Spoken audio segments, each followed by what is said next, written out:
Today, Evil's mission back to the Wild West. Was everything really so cool? 16 hours in the saddle, gunfights, rounding up cattle, and what did cowboys do when they were wounded? Stitch themselves up, of course. Hurts like ship.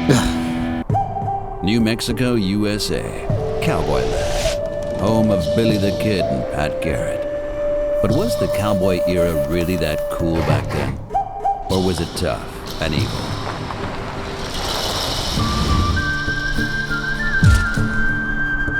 To find out, Evil Jared meets Wes, a real present-day cowboy. Wes's mission? To guide evil, real and unfaked, through the cowboy's everyday life of 150 years ago. Wes, thanks for inviting me out on the ranch here.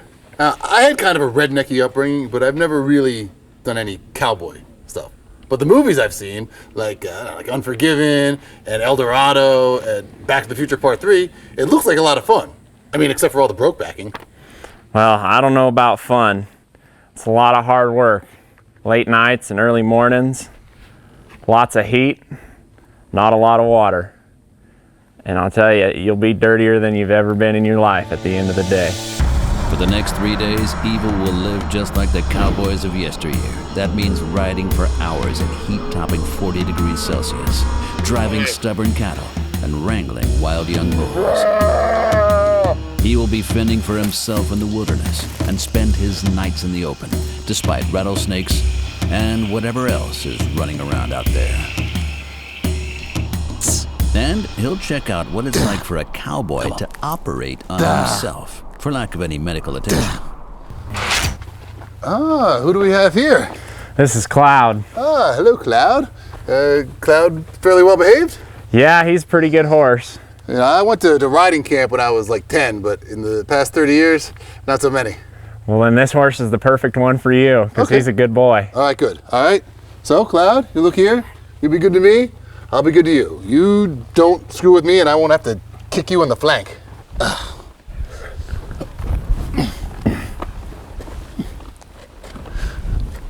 It's been about 30 years, but it feels pretty good up here. Doesn't feel like I'm going to fall off or anything. Feels pretty sturdy. Sort of like being on a motorcycle if the motorcycle had training wheels. Off into the wild, 150 years back to the Wild West. The challenge? To live for 3 days like a real cowboy. First task, and a cowboy's most important, driving cattle. Evil and Wes have to drive this herd more than 30 kilometers through the desert to the branding station. Longhorn versus greenhorn. Now, back in the day, the ranchers would herd 2,000 to 3,000 head at a time. I don't even know what we're going to make with the couple dozen we got here. What do we got to do with these guys? Well, Jared, there's 3 main points to driving cattle. Okay. The first one is being in the right position. You're in the right position because we're going to be behind the cattle, because when they're behind them, you're driving them away from you. They'll move away from you. The second point is pressure. So you don't want to put too much pressure on them, because if you do, then they might run off or they might scatter, and that's a wreck. Okay, that'll be a mess, right? Yes, sir. And then the third one is you always watch your cattle, because sometimes you're just going along and you kind of fall asleep and one of them just runs off and you don't even know it. So you always got to keep your eyes on them. All right, so position, pressure, and eyes on the stakes. Yes, sir. Okay. Well, sure it's easier said than done, but yeah, let's give it a shot. All right, let's do it. All right, Jared, you're going to go on this side right here. Okay. And I'm going to go on this side. Okay, which way are we pushing them? We're going to push them right down this here road right here. Okay. The pace then is now deliberately slow and easy. On no account should the cattle lose any weight during the trek, for every pound of meat means hard cash. Well, the herding the cows isn't as weird as I thought it would be. I figured the cows would be running all over the freaking place, but as long as you get a couple of them to go where you want them to, the other of them kind of follow along in like a herd mentality. But why did cowboys even have to drive cattle through the region? Quite simple. Around 1865, there was a huge surplus of cattle in Texas, in the American South, and the price of meat was extremely low. On the other hand, beef was scarce in the North. Clever southern ranchers came up with the idea of selling their cattle more expensively in the North. The problem? There was no railroad into the south from the north. The cattle first had to be driven hundreds of miles to the next railroad station, giving rise to a new profession, the cowboy. Rookie Cowboy Evil is meanwhile struggling with the extreme heat, the dust, and the cattle, which suddenly no longer want to go where they should. Oh, we got a couple. I'll go after him. All right, go. Now, come on. Get these guys. Can Evil... We had a couple of stragglers get off to the side there, so we went over to chase them back in. They fell back in line with the herd now, so they're okay. The next challenge? The herd must cross the river, and like most other flight animals, cattle instinctively fear water. After all, predators could be lurking.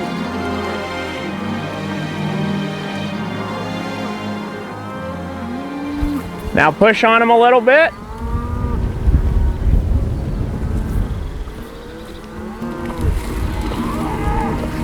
Made it. The first cows venture into the water, and the rest of the herd follows, albeit hesitantly. Hey, cattle.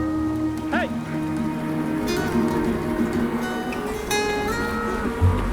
Luckily, the water is not too deep at the moment, and so... And then we got him where we need him, huh? Yeah. Up to now, Greenhorn Evil Jared has been doing okay, but there's still a long way to go. So after a few hours in the saddle, my inner thighs and butt are starting to get kind of sore, but I'm guessing that's the sort of thing you got to get used to. Wes, how long did it take you to get used to, the chafing and shit like that? Oh, well, even to this day, if I have a long day in the saddle, I still get chafed up and pretty sore. Get some raspberries on my cheeks. Oh, anything we can do for that? Is like, I don't know, cream or something you put on that? Astroglide? No, you just kind of got to be tough and get in and get on the saddle the next day and build up the calluses. Oh, so you just got to be like, a tough American-style cowboy and just fucking deal with it. Yeah. Okay, well, yeah. So let's go deal with it. The retinue has meanwhile covered a good 6 miles, formerly 2 a normal day's leg. Time to make camp for the night. What do we do for dinner? Can we just eat one of the little ones? No, I think we got to go out and find our dinner. Okay, go. Part of a cowboy's job back then, finding his own food. The pair are hoping for a rabbit or a rattlesnake. They were actually hoping to catch something for supper like real cowboys, but up to now, they've had no luck. I think I saw a little rabbit over here. It won't be much, especially not for 2 people, but might be something. Am I seeing things, Wes? No, I saw him too. Oh, I see him. Where? I see him. He's right here.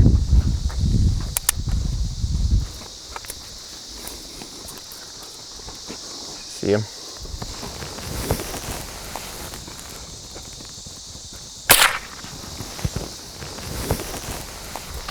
Just shoot him right now or he's gonna run off.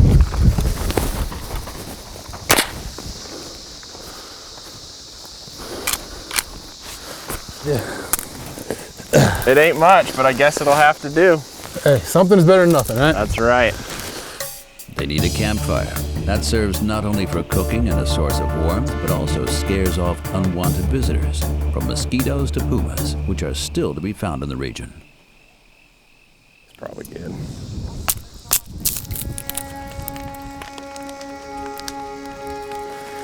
By cowboy standards, the little rabbit is practically a feast. For when it came to food, cowboys generally only had what would fit in their saddlebags, which wasn't much. Often only a few spoonfuls of beans or a piece of dry bread. Get him in the fire. Wait till he's thoroughly done. We don't want to eat a medium rare? No, tapeworms aren't fun. After half an hour,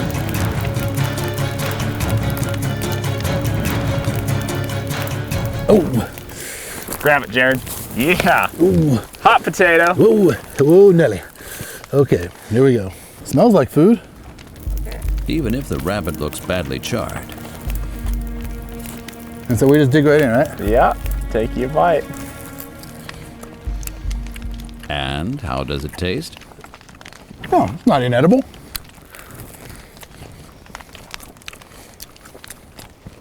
Except for the charred Except for the charcoal on the skin, but yeah, definitely edible.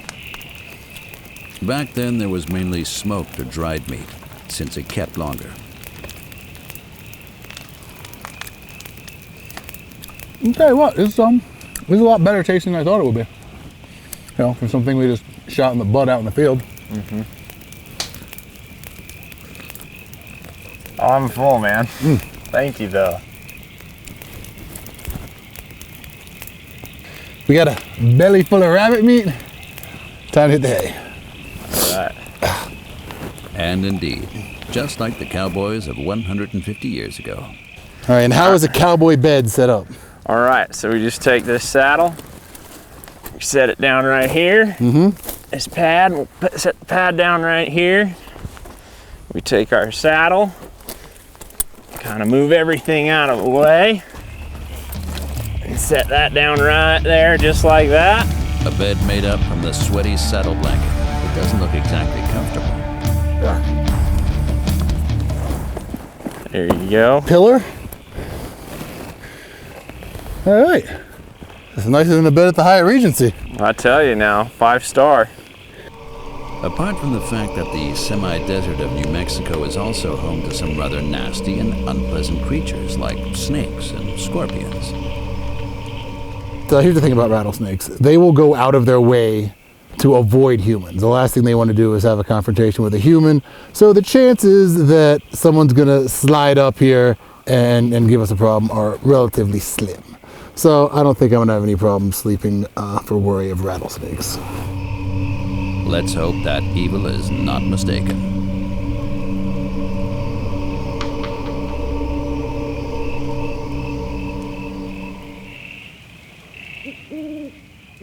A few hours later, the night is over, luckily without any nasty incidents. Wes wants to use the cool morning hours to make some headway towards their destination, still 25 kilometers away. Jared, it's time to wake up. Oh shit, man, what time is it? Early. Oh yeah, right, we're Cowboys. Yeah. Okay. Where's our cows? They're down there, and we got to go gather them up. Before rounding up the scattered herd, there's a typical cowboy breakfast. Beef jerky.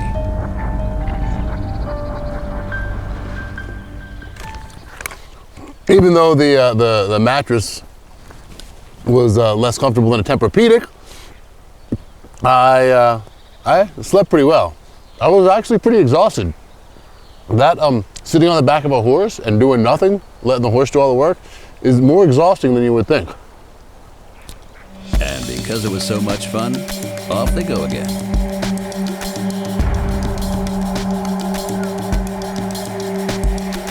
Oh yeah, sitting on those blisters again. Oh yeah, that's feeling good. I can really see doing this for 15 hours a day for the next 2-3 months. A few blisters. That would have made the Cowboys of 150 years ago merely smile. Back then, serious injuries were a daily event. The problem? No doctors far and wide. What do you do if like your horse falls on you, or you get poked in the eye by a branch, or mountain lion attacks you, or you get like seriously injured and you're a long way from the bunkhouse? Well, you got to kind of help yourself. If you're out there and you got a cut, deep one that needs stitching, you need to stitch it up yourself. If you get poked in the eye, I guess you just wear an eye patch. But there's really nobody to help you out here, so you got to help yourself. You kind of got to do a little DIY, huh? Yeah, otherwise you might die. So if you get a deep cut, you got to stitch it up yourself. Where we've returned for Evil's last horrible challenge as a cowboy, branding. Evil's mission? To wrestle the unwilling calf, weighing a good 100 kilos to the ground, and then brand it. There we go. Okay. Pull the tail. Pull the tail. Pull. Yep, perfect. Pull its leg up really high to you. Okay, so that one seemed to go pretty smooth. Wes dragged it over here. Yuta got the rope on the legs, picked up the tail, and as you can see, this guy is pinned down like a WWE wrestler. Branding is still done exactly as it was 150 years ago. The letters on the flank stand for the owner.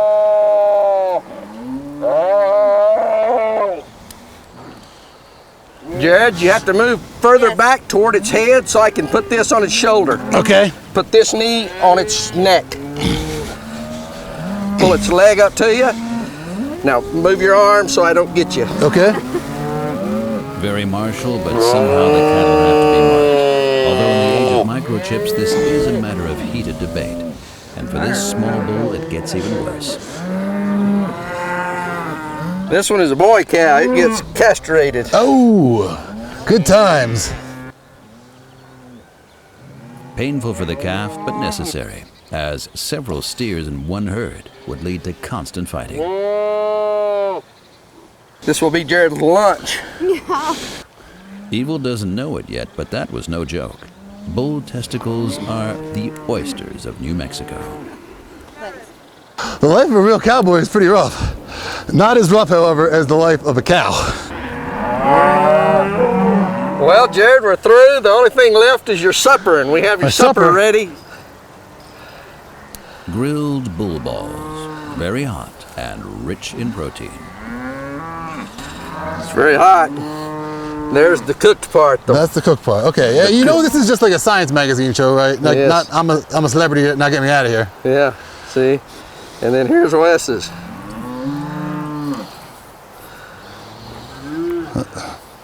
So what do you think? Tastes like chicken? Yeah.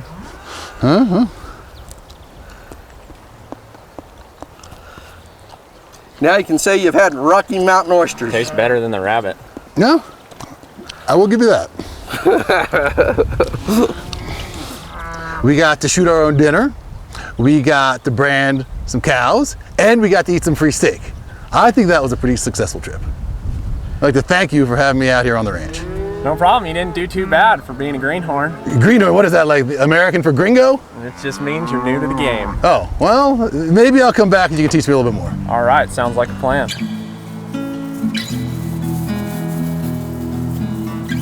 Three days in the Wild West. Now Evil knows. A horrible time, yet somehow still fascinating.